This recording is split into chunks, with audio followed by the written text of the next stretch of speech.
Hi children, 5th class పిల్లలందరికీ good morning నాన్న. మనం మొన్నటి వీడియోతో 7 లెసన్స్ కంప్లీట్ చేసుకున్నాం. ఈరోజు 8th లెసన్ చూద్దాం. చూడండి నాన్న, 8th లెసన్ విశ్వమాత. ఇక్కడ చూసుకున్నట్లయితే విశ్వమాత, విశ్వం అంటే ప్రపంచం, మాత అంటే తల్లి. ప్రపంచానికే తల్లిగా గౌరవించబడుతున్నటువంటి ఒక వ్యక్తి గురించి మనం ఈరోజు లెసన్లో చెప్పుకుందాం. విశ్వమాత ప్రపంచానికే తల్లిగా పరిగణించబడుతుంది. ప్రపంచం అంతా కూడా ఆవిడ్ని తల్లిగా ఆరాధిస్తున్నారు నాన్న. అలాంటి వ్యక్తి గురించి మనం ఈరోజు చెప్పుకుందాం. ఇక్కడ చూసుకున్నట్లయితే ఆపదలో ఉన్న వారు ఎవరైనా వారికి సహాయం చేయడం కంటే గొప్ప పని లేదు. చూడండి, ఎవరైనా ఆపదలో అంటే కష్టాల్లో ఉన్న వాళ్ళకి సహాయం చేయడమే అన్ని పనుల్లోకెల్లా గొప్ప పని. అంటే మనం ఏ పని చేసినా కూడా అంత ఘనత అనేది మనకి రాదు. ఎవరైనా ఆపదలో ఉన్న వాళ్ళకి సహాయం చేస్తే అదే అన్ని పనుల కంటే గొప్ప పని అవుతుంది అని లోకానికి చాటి చెప్పిన కరుణామూర్తి మదర్ తెరిసా. ఆ విషయాన్ని అంటే ఎవరైతే ఆపదల్లో ఉంటారో వాళ్ళకి సహాయం చేయడమే అన్ని పనుల్లోకెల్లా గొప్ప పని అని చెప్పి ప్రపంచానికి చాటి చెప్పినటువంటి కరుణామూర్తి. కరుణామూర్తి అంటే జాలి కలిగినటువంటి వ్యక్తి, అంటే జాలి అంటే దయ ప్రేమ కలిగినటువంటి వ్యక్తి మదర్ తెరిసా. చాటి చెప్పడం అంటే తెలియచేయడం, చాటి చెప్పడం అంటే తెలియచేయడం. అలా తెలియచేసినటువంటి జాలి కలిగినటువంటి వ్యక్తి ఎవరు అంటే మదర్ తెరిసా. ఏమని చెప్పింది?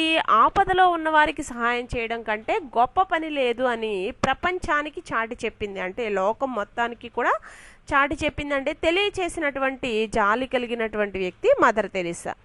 తెరిసా పూర్తి పేరు అంటే మదర్ తెరిసా గారి యొక్క పూర్తి పేరు ఆగ్నేస్ గోయిన్షా బోజాక్షువా. చూడండి, ఆగ్నేస్ గోయిన్షా బోజాక్షువా. ఆమె 1910 ఆగస్టు 27వ తేదీన ఉత్తర యుగోస్లేవియాలోని స్కోప్జే అనే చోట పుట్టింది. చూడండి, 1910 ఆగస్టు 27వ తేదీన ఉత్తర యుగోస్లేవియాలోని స్కోప్జే అనే చోట పుట్టింది. ఆమె తల్లి పేరు డ్రోండా. తండ్రి పేరు నికోలా బోజాక్షువా. ఆమెకు ఒక తమ్ముడు ఒక చెల్లి ఉండేవారు. ఎవరికి? మదర్ తెరిసాకి. మదర్ తెరిసా పూర్తి పేరేంటి? ఆగ్నేస్ గోయిన్షా బోజాక్షువా. ఆమెకి ఒక తమ్ముడు ఒక చెల్లి ఉండేవారంట. ఆగ్నేస్కు 9 సంవత్సరాల వయసున్నప్పుడు ఆమె తండ్రి మరణించాడు. ఆగ్నేస్కు 9 సంవత్సరాల వయసున్నప్పుడు ఆమె తండ్రి మరణించాడు. ఆయన చేసే వ్యాపారాన్ని తల్లి చూసుకోవాల్సి వచ్చింది. ఆయన చేస్తున్నటువంటి వ్యాపారం ఏదైతే ఉందో దాన్ని ఆమె తల్లి చూసుకోవాల్సి వచ్చింది. ఆగ్నేస్ తల్లికి వ్యాపారంలో తోడుగా ఉండేది. తల్లికి వ్యాపారంలో చేదోడు వాదోడుగా ఆగ్నేస్ అంటే పెద్ద కుమార్తె కదా, ఇంటికి తనే చేదోడు వాదోడుగా ఉండేది. ఆగ్నేస్ చిన్నతనం నుంచి రోగులకు పేదలకు సహాయం చేస్తూ ఉండేది. తను చిన్నతనం నుంచి అంటే బాల్యం నుంచి కూడా రోగులకు, ఎవరికైతే అనారోగ్యం ఉంటుందో వాళ్ళకి, ఎవరైతే ధనం లేక పేదవాళ్ళుగా ఉంటారో వాళ్ళకి సహాయం చేస్తూ ఉండేదన్నమాట. చదువుకునే రోజుల్లో ఆగ్నేస్ సాలిడారిటీ అనే మత సంస్థలో సభ్యురాలుగా చేరింది.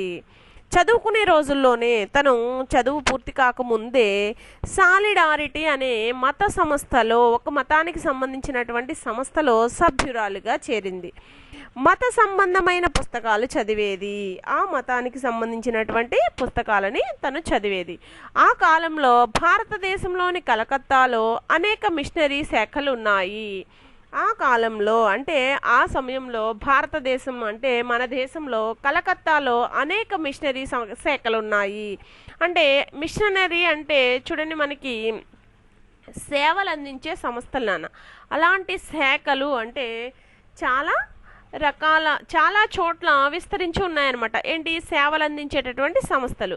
వాటి ద్వారా పేదలకు సేవ చేయాలని ఆగ్నేస్ భావించింది. వేటి ద్వారా? మిషనరీ శాఖల ద్వారా. ఎక్కడ? చాలా శాఖలు ఉన్నాయి కలకత్తాలో. ఆ శాఖల ద్వారా సేవలు అందించాలని చెప్పి ఆగ్నేస్ భావించింది. ఒక మత సంస్థలో చేరి తన పేరును సిస్టర్ తెరిసాగా మార్చుకుంది. ఒక మత సంస్థలో చేరి తన పేరుని ఏమని మార్చుకుంది? సిస్టర్ తెరిసాగా మార్చుకుంది. భారతదేశం వచ్చిన తెరిస్సా కొంతకాలం ఉపాధ్యాయురాలిగా పనిచేసింది. ఆ సంస్థలో చేరిన తర్వాత భారతదేశం వచ్చేసింది కదా, వచ్చేసి తన పేరుని సిస్టర్ తెరిస్సాగా మార్చుకుని కొంతకాలం ఉపాధ్యాయురాలిగా పనిచేసింది. అంటే విద్యని బోధించే అధ్యాపకురాలిగా పనిచేసింది. తర్వాత ఉద్యోగం వదిలి నర్సుగా శిక్షణ తీసుకుంది.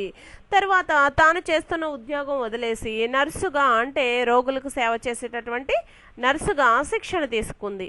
కలకత్తాలోని మోతీజీల్ అనే మురికివాడలో ఒక పాఠశాలను నెలకొల్పింది.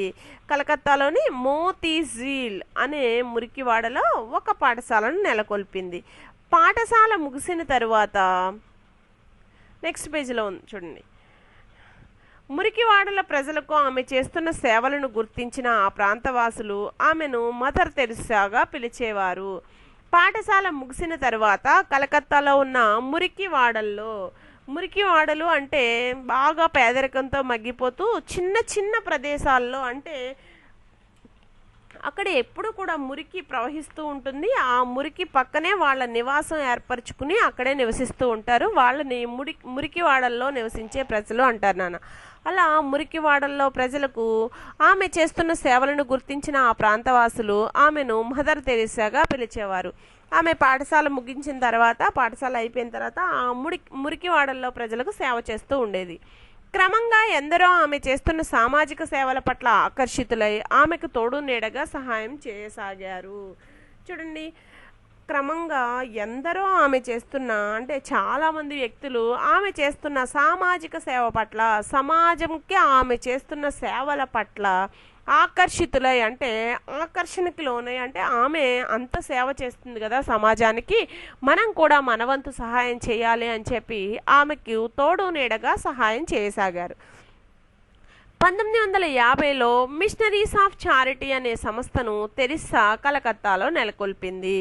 1950లో మిషనరీ ఆఫ్ చారిటీ అంటే చూడండి, ఇక్కడ మనకి సేవా సంస్థ. మిషనరీ ఆఫ్ చారిటీ అనే సంస్థను తెరిస్సా కలకత్తాలో నెలకొల్పింది. అంటే ఏర్పాటు చేసింది.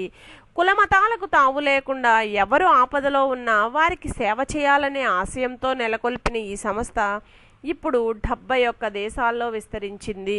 కుల మతాలకు అతీతంగా, అంటే కుల మతాల వాళ్ళకు అతీతంగా, అంటే ఏ కులానికి ఏ మతానికి సంబంధం లేకుండా ఎవరు ఆపదలో ఉన్నా, ఎటువంటి వ్యక్తులు ఆపదలో ఉన్నా వారికి సేవ చేయాలనే ఆశయంతో నెలకొల్పిన ఈ సంస్థ, సేవ చేయాలనే ఆశయంతో ఈ సంస్థ నెలకొల్పబడింది.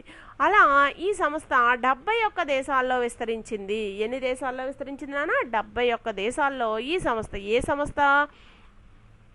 మిషనరీ ఆఫ్ చారిటీ అనే సంస్థ. చూడండి, ఇక్కడ missionary of charity, mother Teresa home, Nirmal Shishu Bhavan, home for abandoned children, Nirmal Shishu Bhavan తెలుగులో కూడా రాయడం జరిగింది నాన్న.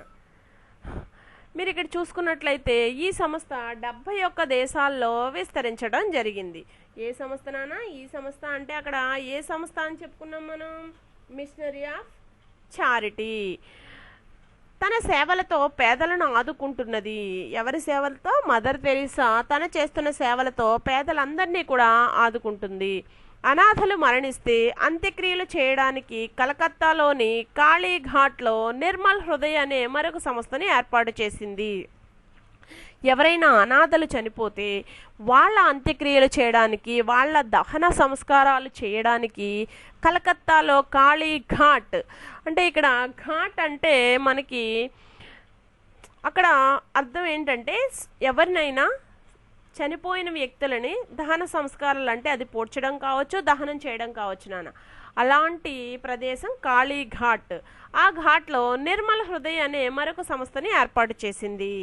కలకత్తాలో కుష్టి రోగంతో బాధపడే వారికి సేవలు చేయడం కోసం 1957లో శాంతినగర్ అనే సంస్థను మొదలుపెట్టింది.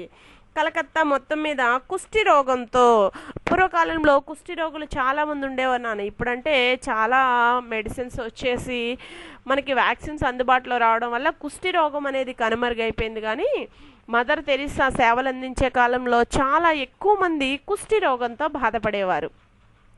కుష్టి రోగం అంటే వాళ్ళకి కుష్టి రోగం అనేది వస్తే ఎవ్వరు కూడా వాళ్ళ దగ్గరికి వెళ్ళేవారు కాదు, వాళ్ళకి సేవలు చేసేవారు కాదు నాన్న. అంటే మనకి ఇప్పుడు కరోనా వచ్చినా కూడా మనం ఎవరి దగ్గరికి వెళ్ళట్లేదు కదా, కరోనా వచ్చిన వాళ్ళు దూరంగా ఉంటున్నారు. కరోనా అనేది మనకి కనిపించకుండా లోపల లోపల అటాక్ అవుతున్న సూక్ష్మజీవి, కానీ కుష్టి రోగం అనేది పైకి కనిపిస్తుంది నాన్న, మన శరీరం మీద పుండ్లు ఏర్పడతాయి. అలా కుష్టి రోగం వచ్చిన వాళ్ళకి ఎవ్వరు కూడా సేవలు అందించేవారు కాదు నాన్న. అలా సేవలు అందించని వాళ్ళకి, ఎవరైతే కుష్టి రోగంతో బాధపడుతున్నారో వాళ్ళకి సేవలు అందించడం కోసం 1957లో శాంతినగర్ అనే సంస్థను మొదలుపెట్టింది. శాంతినగర్ అనే సంస్థని మొదలుపెట్టి కుష్టి రోగంతో బాధపడే వాళ్ళందరికీ కూడా సేవలు అందించేది. తెరిసా ప్రేమధాన్ అనే మరొక సంస్థను నెలకొల్పింది. తెరిసా ఇంకొక సంస్థను నెలకొల్పింది, ప్రేమధాన్ అనే మరొక సంస్థను నెలకొల్పింది. ఆ సంస్థలో మతి స్థిమితం లేని వారికి వైద్యం చేస్తారు. చూడండి, తెరిసా ప్రేమధాన్ అనే మరొక సంస్థ నెలకొల్పింది, ప్రేమధాన్ అనే మరొక సంస్థ నెలకొల్పింది తెరిసా. ఆ సంస్థలో మతి స్థిమితం లేని వారికి వైద్యం చేస్తారు. మతి స్థిమితం లేకపోవడం అంటే వాళ్ళు ఏం చేస్తున్నారో వాళ్ళకి తెలియదు నాన్న. వాళ్ళు మతి స్థిమితం లేని వాళ్ళు అంటే శరీరం బాగానే ఉంటుంది, వాళ్ళ ఆరోగ్య పరిస్థితి బాగానే ఉంటుంది, కానీ వాళ్ళ మానసిక స్థితి సరిగ్గా ఉండదు. అలాంటి మతి స్థిమితం, మానసిక స్థితి సరిగ్గా లేని వాళ్ళకి వైద్యం చేస్తారు. ఎక్కడ? ప్రేమధాన్ అనే మరొక సంస్థలో.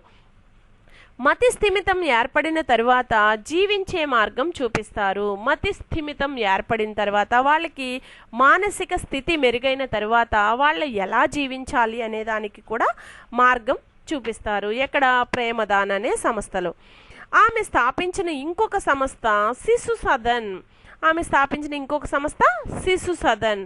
ఈ సంస్థలో అనాథలైన పిల్లలను ఆదరిస్తారు. ఎవరైతే అనాథ పిల్లలు ఉంటారో వాళ్ళందరినీ కూడా చేరదీసి వాళ్ళకి కావలసిన సకల సౌకర్యాలు కల్పిస్తారు. ఎక్కడ? శిశు సదన్ అనే సంస్థలో. ఈ శిశు సదన్లో ప్రతిరోజు 800 మంది పేదవారికి అన్నదానం చేస్తారు. ఈ శిశు సదన్లో ప్రతిరోజు కూడా 800 మందికి అన్నదానం చేస్తారు. అన్నదానం అంటే పేదవాళ్ళకి దానం చేసేది నాన్న అన్నదానం. అంటే పేదవాళ్ళకి అన్నాన్ని దానం చేయడాన్ని అన్నదానం అని అంటారు. పేదవాళ్ళకి అన్నాన్ని దానం చేయడం అంటే ఉచితంగా భోజనాన్ని ఏర్పాటు చేయడం. అనాథలకు కానీ పేదవాళ్ళకి కానీ అన్నాన్ని ఉచితంగా అందచేయడాన్ని అన్నదానం అంటారు. ఈ శిశు సదన్లో ఇప్పుడు ప్రపంచంలోని అనేక దేశాలు నెలకొల్పబడ్డాయి. ఆ శిశు సదన్లో ప్రపంచంలో చాలా దేశాలు భాగస్వామ్యాన్ని కలిగి ఉన్నాయి. అంటే చాలా దేశాలు మేము కూడా సేవ చేస్తాము, మీ శిశు సదన్ని మమ్మల్ని కూడా జాయిన్ చేసుకోండి అని చెప్పి చాలా దేశాలు ఆ శిశు సదన్లో జాయిన్ అయ్యి శిశువులకి అంటే పిల్లలకి పేదవారికి కూడా సహాయం చేయడానికి ముందుకొచ్చాయి. నెక్స్ట్ పారాగ్రాఫ్ చూసుకుందాం. తెరిసా 1963లో మిషనరీ బ్రదర్ ఆఫ్ చారిటీ అని ఇంకొక సంస్థను నెలకొల్పింది. మిషనరీ బ్రదర్ ఆఫ్ చారిటీ 1963లో ఈ సంస్థని నెలకొల్పింది. ఇందులో పురుషులు మాత్రమే పనిచేస్తారు. ఇక్కడ చూడండి, బ్రదర్ ఆఫ్ చారిటీ. చారిటీ అంటే సేవ చేయడం, బ్రదర్స్ అంటే అన్నదమ్ములు, పురుషులు మాత్రమే పనిచేస్తారు. పెద్ద పెద్ద బరువులను మోయడం, శవాలకు దహన సంస్కారం చేయడం వంటి పనులు ఈ సంస్థలో చేస్తుంటారు. మనం ఇందాక చెప్పుకున్నాం కదా, కాళీఘాట్లో కూడా శవాలని దహనం చేస్తారని.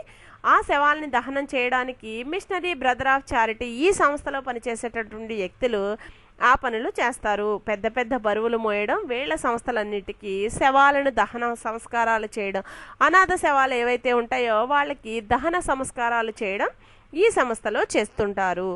తెరిసా సేవలను గుర్తించిన ప్రపంచం ఆమెను మదర్ తెరిసా అని పిలిచింది. తెరిసా సేవలు ప్రపంచమంతా వ్యాప్తి చెందాయి కదా, చాలా దేశాలు మేము కూడా సేవలు అందిస్తాం, మా సేవలను కూడా మీరు పొందవచ్చు అని చెప్పి తెరిసాతో కలిపి సేవలు అందించడం మొదలుపెట్టారు కదా. ఆమె స్థాపించిన సంస్థలలో సేవలు అందిస్తున్నారు. అలాంటి సేవలను గుర్తించిన ప్రభుత్వం అంటే ప్రపంచం మొత్తం ఆమెను మదర్ తెరిసా అని పిలిచింది. భారత ప్రభుత్వం పద్మశ్రీతో సత్కరించింది. భారత ప్రభుత్వం ఏం చేసింది? మదర్ తెరిసాకి పద్మశ్రీ అనే బిరుదుతో సత్కరించింది. భారత ప్రభుత్వం పద్మశ్రీ అనే బిరుదునిచ్చి సత్కరించింది.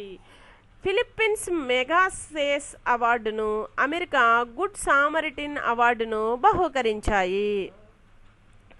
చూడండి, ఇక్కడ ఫిలిప్పీన్స్ మెగాసేన్ అవార్డును, అమెరికా గుడ్ సామరిటిన్ అవార్డును బహుకరించాయి. ఎవరికి? మదర్ తెరిసాకి. ఇక్కడ చూడండి, భారత ప్రభుత్వం పద్మశ్రీతో సత్కరించింది, ఫిలిప్పీన్స్ దేశం మెగాసేస్ అవార్డునిచ్చింది, అమెరికా గుడ్ సామరిటిన్ అవార్డుని బహుకరించింది. పోప్ జాన్ శాంతి బహుమతిని, సోవియట్ ల్యాండ్ నెహ్రూ అవార్డుని ప్రదానం చేశాయి. ఇక్కడ పోప్ జాన్ శాంతి బహుమతిని, సోవియట్ ల్యాండ్ నెహ్రూ అవార్డుని ప్రదానం చేశాయి.